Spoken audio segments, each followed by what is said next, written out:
Hello. आप लोग कैसे हैं? आई होप कि आप जमकर पढ़ाई कर रहे होंगे। स्कूल्स खुल चुके हैं, खुलने वाले हैं। अभी हमने पिछली क्लास में इंटरेस्ट ऑन ड्राइंग्स का बेसिक कॉन्सेप्ट सीखा था कि किस तरीके से पार्टनर्स जो हैं वो ड्राइंग्स इंस्टॉलमेंट एंड लमसम में कर सकते हैं। और आप ये भी समझ चुके होंगे कितना इम्पोर्टेंट टॉपिक है। बिना इसके ना तो अप्रोप्रिएशन बनेगा और ना कैपिटल। एंड हो सकता है कि आपके टीचर्स सेपरेटली इसका क्वेश्चन भी पूछें 3 और 4 मार्क्स में, जो बनाने के लिए आपको इसके बेसिक कॉन्सेप्ट्स एंड कैलकुलेशन सीखना बहुत ज़रूरी है। हमने इवन ड्राइंग में आपको एवरेज पीरियड कैलकुलेशन समझाया था। इसके अलावा ये भी बता चुके हैं कि पर एनम का इंटरेस्ट ऑन ड्राइंग्स के साथ होना कितना ज़रूरी है। आज जो है हम आगे के क्वेश्चंस करेंगे, जिसमें एवरेज पीरियड कैलकुलेशंस में कुछ नए नए क्वेश्चंस हम देखने जा रहे हैं। तो चलिए सबसे पहले तो एक एग्जाम्पल और क्वेश्चन बनाते हैं, फिर उसको सॉल्व करते और देखते हैं कि आपको किस तरीके से एग्जाम में एवरेज पीरियड कैलकुलेट करना है। वैसे अगर आप याद रख सके तो बहुत बढ़िया। पहला जो था हमने ये कर चुके हैं हम ऑलरेडी। मैं एक बार एवरेज पीरियड मेंशन कर देती हूँ ताकि आप रिकॉल करें, वो मेमोरी में बनी रहे वो चीज़। तो सबसे पहली चीज़ हमने देखा था कि अगर हम इवन ड्राइंग कर रहे हैं at equal interval of time, जिसमें हमने लिया था कि विड्रॉन इन या at beginning of each month for year. So average period हमने कैलकुलेट किया था एंड दैट वाज 6.5 मंथ्स। तो आपको ये याद रखना है। आगे हम कुछ अलग तरह के एग्जाम्पल्स ले रहे हैं। सेकेंड हम ले रहे हैं, आप पार्टनर मान लीजिए Ram, withdrawn ₹3000 at mid of each month. अब mid of each month can be 15th April, starting from 15th April. Date के साथ क्वेश्चन में हो सकता है, इसलिए मैंने डेट भी मेंशन कर दी है, या मिड ऑफ ईच मंथ लिखा हो सकता है। तो राम जो है वो 3000 ड्रॉ करता है, ठीक, mid of each month for a year. अब आप पूरे साल ये ड्राइंग कर रहे हो, लेकिन हर महीने आप ड्राइंग कर रहे हो, और हर महीने की 15 तारीख।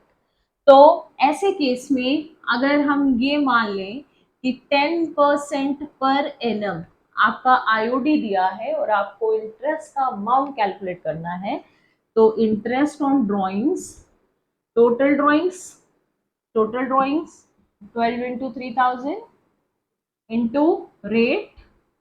और क्योंकि ये पर एनम है, बिना एवरेज पीरियड के कैलकुलेशन नहीं होगी। तो आपको एवरेज पीरियड एक बार फिर से मैं याद दिला दूं, आप कैसे कैलकुलेट करेंगे। एवरेज पीरियड का फॉर्मूला था, ठीक, आप वैसे पिछले वीडियो में भी जाकर देख सकते हैं, लेकिन आप यहाँ पर फिर से हम रिवाइज कर रहे हैं। आगे मैं एवरेज पीरियड कैलकुलेट करके सीधे डालूंगी। अगर आपको कोई प्रॉब्लम हो, डाउट हो, तो आप मुझसे पूछते जाइएगा। एवरेज पीरियड इक्वल्स टू, आपने जो पहली ड्राइंग की है उसके बाद के रिमेनिंग मंथ्स। पहली ड्राइंग मेरी होती है 15 अप्रैल। 15 अप्रैल से, यानी अगर मैं 12 महीने से 0.5 मंथ्स अगर निकाल दूं, तो दैट इज 11.5 मंथ्स। और लास्ट ड्राइंग के बाद बचा हुआ टाइम पीरियड, तो मेरी लास्ट ड्राइंग कब हुई होगी? लास्ट ड्राइंग हुई होगी 15 मार्च को, ठीक। आप अगर जनवरी ले रहे हैं, 15 जनवरी is my first and December 15 December is my last drawing.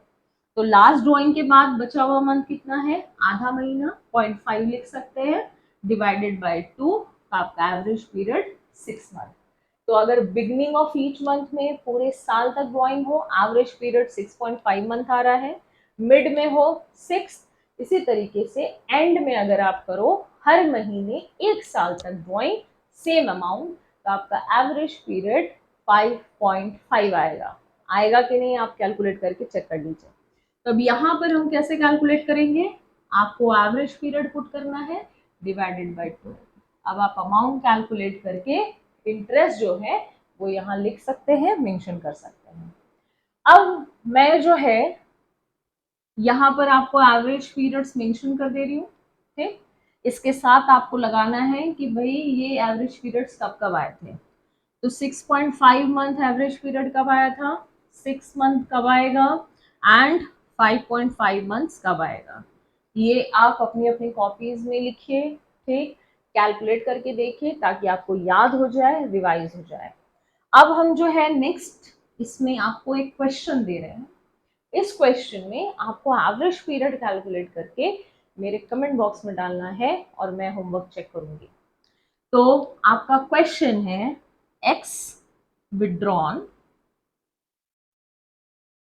₹1000 in beginning of each month, in beginning of each month, लेकिन not for a year but for 6 month only, for 6 month only।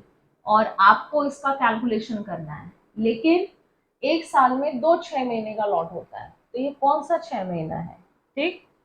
First drawing on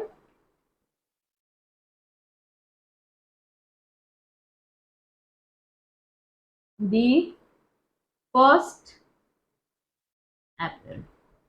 तो अगर मैं आपसे ये पूछूं कि आपने साल भर ड्राइंग नहीं की, आपने 6 महीने ही ड्राइंग की, लेकिन ये ड्राइंग आपने 1 अप्रैल से शुरू किया, पहली ड्राइंग हुई, तो आपने फिर जो है 1 मई को किया होगा, जून जुलाई, लेकिन ये पूरा जो आपका कंटिन्यूएशन है 1 साल नहीं हुआ, 6 महीने हुआ। तो आपको एवरेज पीरियड आप कैसे कैलकुलेट करोगे, आईओडी आप कैसे कैलकुलेट करोगी, थोड़ा सा दिमाग पर जोर डालिए, आप सब स्मार्ट है, फटाफट आपसे एवरेज पीरियड हो जाएगा कैलकुलेट, ठीक। इसके बाद हम क्वार्टर पर आएंगे। यही ड्राइंग अगर आपके क्वार्टरली करे पार्टनर्स, तो आपके कैलकुलेशंस कैसे होंगे, एवरेज पीरियड आप कैसे कैलकुलेट करोगे। इसके लिए मैं यहाँ एक एग्जांपल ले रही हूँ। हम अपने बंटी को फिर से बुला लेते हैं, है ना। बंटी अपना एक पार्टनर है एंड इसकी आदत ऐसी है कि ये ड्रॉ तो करता है 1000 रुपए, 4000, 5000, कुछ भी एग्जाम्पल ले लीजिए। तो 4000 ड्रॉ करता है, लेकिन ठीक at beginning of each quarter, हर क्वार्टर के बिगनिंग में ये सेम अमाउंट ड्रॉ कर रहा है। तो even installments, even interval of time. अब आपको आईओडी कैलकुलेट करनी है एंड हमने पर एनम जरूर लिया है, तो आईओडी का रेट हमने 15% पर एनम लिया है। सबसे पहले तो ये समझते हैं कि क्वार्टर क्या है एंड एवरेज पीरियड के लिए मैं यहाँ आपको थोड़ा सा आसान बनाती हूँ आपका काम। अगर मैं एक फाइनेंशियल ईयर लूँ, क्वार्टर मीन्स 4 इक्वल पार्ट्स, तो आपके टोटल 12 महीने होते हैं, ठीक। अगर मैं 4 से डिवाइड करूं तो 3 मंथ्स का टाइम पीरियड आता है। यानी अगर मैं पूरे साल को 4 इक्वल पार्ट्स में डिवाइड कर दूं, 3-3 महीने का लॉट बनेगा। तो पहला क्वार्टर बनेगा आपका अप्रैल, मई, जून, यानी April to June, July, August, September, then October, November, December and January to March. तो ये आपका पहला क्वार्टर, ये आपका लास्ट क्वार्टर। क्योंकि एवरेज पीरियड के लिए आपको पहली ड्राइंग के बाद का टाइम पीरियड और लास्ट ड्राइंग के बाद का टाइम पीरियड, फॉर्मूला वही है ना। यहाँ पर हम देखेंगे कि हमको बिगनिंग ऑफ ईच क्वार्टर चाहिए। तो पहला क्वार्टर अप्रैल टू जून, और इसका बिगनिंग है अप्रैल, और अप्रैल का बिगनिंग है 1 अप्रैल।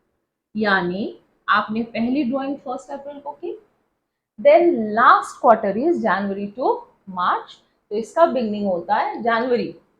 सो लास्ट ड्राइंग आपकी 1 जनवरी को हुई होगी। अब फर्स्ट ड्राइंग के बाद बचे हुए मंथ्स 12 मंथ्स, एंड जनवरी फरवरी मार्च, तो बचे हुए मंथ्स 3 मंथ्स। एवरेज पीरियड अगर आप कैलकुलेट कर रहे हैं तो average period equals to 12 plus 3 divided by 2, that is कितना आंसर आएगा 7.5 मंथ्स। तो अगर मैं हर क्वार्टर के बिगनिंग में ड्राइंग करूं और आपको एवरेज पीरियड चाहिए क्योंकि आपका रेट पर एनम गिवन है, आपने पूरे साल में 4 बार ड्राइंग की है और बिगनिंग में, तो आपका एवरेज पीरियड 7.5 मंथ्स है। अब आप आईओडी कैसे कैलकुलेट करोगे? Interest on drawings equals to total drawings. तो आपने 4 बार ड्रॉ किया है तो टोटल ड्रॉइंग 12 से मल्टीप्लाई मत कर दीजिएगा, into 4, rate 15 upon 100 and average period 7.5 divided by 12। इस तरीके से आप अपनी इंटरेस्ट ऑन ड्रॉइंग्स कैलकुलेट कर सकते हो। अब हम देखते हैं कि हमने मिड ऑफ क्वार्टर और एंड ऑफ क्वार्टर अगर किया तो हमारे एवरेज पीरियड्स कितने आएंगे। If I have taken mid of quarter, तो अगर मैं एक जैसे अमाउंट ड्रॉ करूं हर क्वार्टर के मिड में, तो मेरा एवरेज पीरियड कैसे निकलेगा? आप यहाँ इस नोट को देखिए, आपको ज्यादा अच्छे से समझ आएगा। अप्रैल टू जून का मिड क्या होता है? मई, यानी मेरी पहली ड्राइंग हुई 15 मई, तो इसके बाद का टाइम पीरियड कितना है भाई? 1.5 महीने बाद अगर करोगे तो 12 में से 1.5 मंथ्स घटा दो, that is equal to how much? ठीक, 10.5 मंथ्स। तो पहले ड्राइंग के बाद 10.5 मंथ्स बचते हैं और आपकी लास्ट ड्राइंग कब होगी? जनवरी और मार्च का मिड, यानी फरवरी। तो आपको 15 फेब को आपने ड्राइंग की, लास्ट ड्राइंग, इसके बाद बचते हैं 1.5 मंथ्स। आप स्मार्ट हैं, एवरेज पीरियड आपको कैसे निकालना है आप देख सकते हैं। एवरेज पीरियड के लिए हम क्या करेंगे, तो अगर मिड में मैं हर क्वार्टर के एक जैसा अमाउंट ड्रॉ करूं तो मेरा एवरेज पीरियड कैलकुलेशन कुछ इस तरह से होगा, दैट इज अगेन 6 मंथ्स। ठीक, और यही अगर मैंने एंड ऑफ क्वार्टर में ड्राइंग की है तो फिर क्या होगा? एंड ऑफ क्वार्टर के लिए जरा यहाँ देखिए आप, एंड ऑफ क्वार्टर और सेम अमाउंट अगर हम ड्रॉ कर रहे हैं तो कैसे कैलकुलेट करेंगे? अप्रैल टू जून फर्स्ट क्वार्टर, क्योंकि पहली ड्राइंग के बाद का रिमेनिंग टाइम चाहिए, तो जून, और जून का एंड 30 जून। इसी तरीके से आप जो है लास्ट देख लीजिए मार्च, तो मार्च लास्ट क्वार्टर का एंड मार्च एंड 31 मार्च। तो आपकी फर्स्ट ड्राइंग हुई 30 जून को और लास्ट ड्राइंग हुई 31 मार्च को। 31 मार्च के बाद आपके कितने मंथ्स बच रहे हैं? 0, एंड 30 जून के बाद बच रहे हैं 9। तो आपका एवरेज पीरियड निकलेगा 9 plus 0 divided by 2, that is 4.5 months. तो हमने अभी तक जो एवरेज पीरियड्स कैलकुलेट किए हैं एक बार फटाफट रिकॉल कर लेते हैं। इंटरेस्ट ऑन ड्राइंग में अगर इवन अमाउंट है एंड इंटरेस्ट ऑन ड्राइंग्स के परसेंट के साथ पर एनम गिवन है, एवरेज पीरियड चाहिए। सो इफ फॉर 1 ईयर मैंने बिगनिंग ऑफ ईच मंथ में एक जैसा अमाउंट ड्रॉ किया, average period 6.5, mid of each month 6, and 5.5। Quarter में अगर ड्राइंग हो रही है, beginning of each quarter for year is 7.5, mid is 6 and and is 4.5। अगर आप ये याद रख सकते हैं तो एवरेज पीरियड बार बार कैलकुलेट करने की जरूरत नहीं है। लेकिन अगर एग्जाम में आप ये भूल जाएं तो आपको क्या करना है, आप फटाफट फर्स्ट ड्राइंग लास्ट ड्राइंग निकालें, उसके बाद के एवरेज पीरियड कैलकुलेशंस ले एंड देन जो है आप अपना IOD interest on drawing calculate कर सकते हैं। इवन ड्राइंग्स के कंडीशंस हमने देखे कि एवरेज पीरियड कैसे कैलकुलेट करते हैं, लेकिन ज़रूरी तो है नहीं कि आपके पार्टनर्स हमेशा इवन ही ड्राइंग करें, एक जैसा अमाउंट ही ड्रॉ करें। हो सकता है मुझे 10,000 की ज़रूरत है, मैंने 10,000 ड्रॉ कर लिया, मुझे 20,000 की ज़रूरत है, मैंने 20,000 ड्रॉ कर लिया। तो ऐसे सिचुएशन में आप इंटरेस्ट ऑन ड्रॉइंग्स कैसे कैलकुलेट करेंगे? और तो हमने इवेंट ड्राइंग्स की कंडीशन देख ली। अब हम ये देखने जा रहे हैं कि पार्टनर्स अगर एक जैसा ना हो करके अलग अलग अमाउंट, जैसे 10,000 विड्रॉ कर लिया, 20,000 विड्रॉ कर लिया, एंड टाइम पीरियड भी इक्वल इंटरवल नहीं है, तो ऐसे कंडीशन में फिर हम कैसे कैलकुलेट करेंगे, किस मेथड का यूज करेंगे, अब हम ये देखने जा रहे हैं। यानी आपका टॉपिक है इंटरेस्ट ऑन ड्राइंग्स, लेकिन अनइवन इंस्टॉलमेंट में ही हो रहा है, uneven amount withdrawn at unequal या अनइवन टाइम इंटरवल। तो ऐसे कंडीशन में मैं यहाँ एक एग्जांपल ले रही हूँ, ठीक, जिसमें भरत अ पार्टनर, ठीक, विड्रॉन। अब इसने जो अमाउंट विड्रॉ किया है उसको मैं टेबल में लिख रही हूँ ताकि थोड़ा सिस्टमैटिक हो जाए, प्रेजेंटेबल हो जाए। सबसे पहले हम डेट ऑफ ड्रॉइंग मेंशन कर रहे हैं, देन अमाउंट ले रहे हैं नेक्स्ट कॉलम में। आप चाहें तो सीधा सीधा कैलकुलेशन कर सकते हैं, लेकिन थोड़ा सिस्टमैटिक रहेगा, देखने में भी अच्छा लगेगा, और आपके जो है मिस्टेक्स अगर कोई होगी तो वो भी आप फटाफट पकड़ लेंगे। देन टाइम पीरियड या ड्यूरेशन आप लिख सकते हो, मंथ्स लिख सकते हो, आउटस्टैंडिंग मंथ्स, लेफ्ट मंथ्स, कुछ भी, and the last is your product. ठीक, अब जो है आप प्रोडक्ट से समझ जाएंगे कि मैं यहाँ आपको प्रोडक्ट मेथड पढ़ा रही हूँ। तो प्रोडक्ट मेथड का यूज कब करना है आपको बच्चों?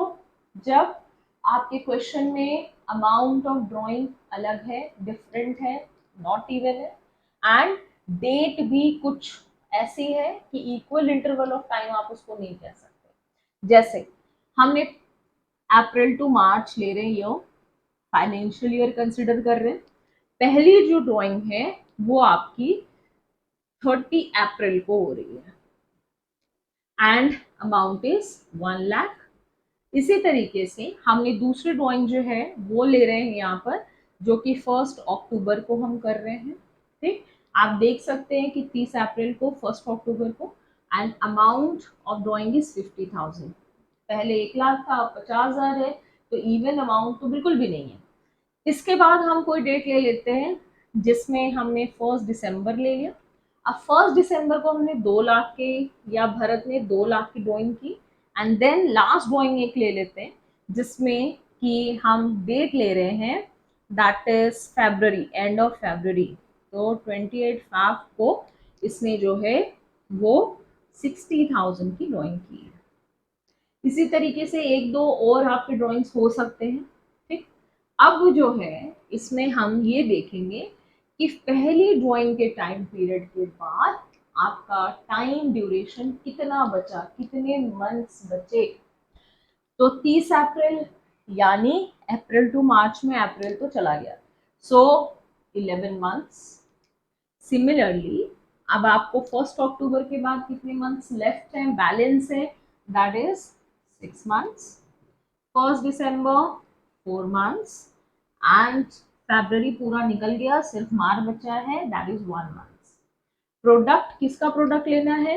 ड्राइंग्स के अमाउंट का एंड ड्यूरेशन, टाइम पीरियड जो आपने कैलकुलेट किया है, मल्टीप्लाई करिए। सो 11, दैट इज 3, दैट इज 8, सिर्फ मल्टीप्लाई करते जा रहे हैं, एंड 60। अब आपको इसका टोटल लेना है आपके प्रोडक्ट का। तो प्रोडक्ट का टोटल हो गया आपका, ठीक, 22,60,000। अब क्वेश्चन में मान लेते हैं कि आपका आईओडी हमने 10% पर एनम से पूछा है, 15%, 12%, वॉट एवर इज गिवन। तो अब आप इसको कैलकुलेट कैसे करोगे? आपको आईओडी निकालनी है, टोटल ऑफ प्रोडक्ट, यानी ये जो आपने सम किया, ये जो आपने टोटल निकाला है, दैट इज आपके क्वेश्चन के हिसाब से जो भी आ रहा हो, into rate, whatever is given in question, and average period is 1 month. तो प्रोडक्ट मेथड का आप जब भी यूज करेंगे आपको एवरेज पीरियड 1 मंथ लेना है। और प्रोडक्ट मेथड का इस्तेमाल कब करना है? अगर क्वेश्चन में ड्राइंग्स का अमाउंट अलग अलग है, टाइम इंटरवल या टाइम पीरियड भी इवन गिवन नहीं है, देन आपको ये काम करना है। अलग अलग कैलकुलेट करके सम करने से बेहतर है आप प्रोडक्ट मेथड का यूज करें। यही आपके सिलेबस में आपको करना है।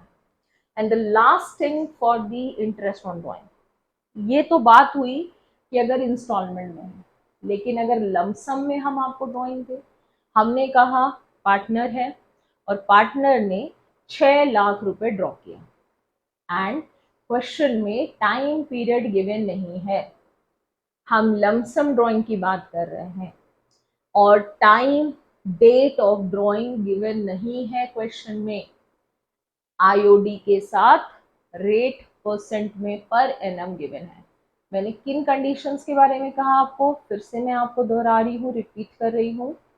लमसम ड्राइंग है like X withdrawn ₹6 lakh 4 lakh, date of drawing is not given and interest on drawing per annum के साथ दी हुई है। ऐसे कंडीशन में आपको आईओडी कैसे निकालना है, क्या करोगे आप?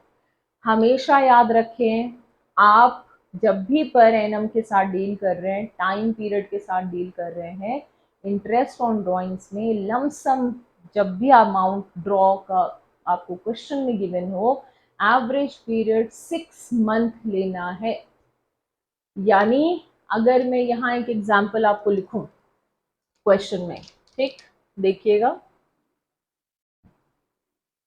हमने 1 लाख ड्रॉ किया, 1 लाख कब ड्रॉ किया, डेट नहीं दिया, during the year any time.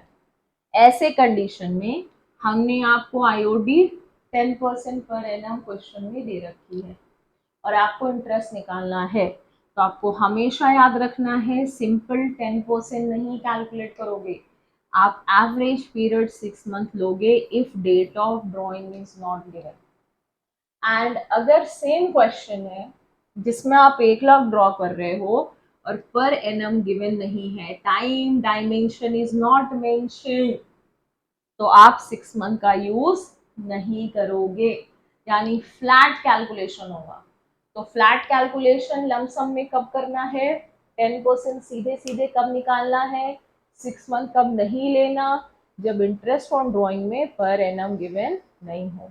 I hope आप ये सारी जो ट्रिक्स है याद रखेंगे, जिससे आईओडी कैलकुलेशन आपकी इजी होगी and you will be able to calculate it effectively. तो अपने डाउट्स के साथ बिल्कुल आप कमेंट बॉक्स में मुझे ड्रॉप करिए, आपके जो भी डाउट्स हो हम उसको सॉर्ट आउट करेंगे। एंड आई होप आपको आईओडी टॉपिक समझ आ गया। Nice day, see you in the next.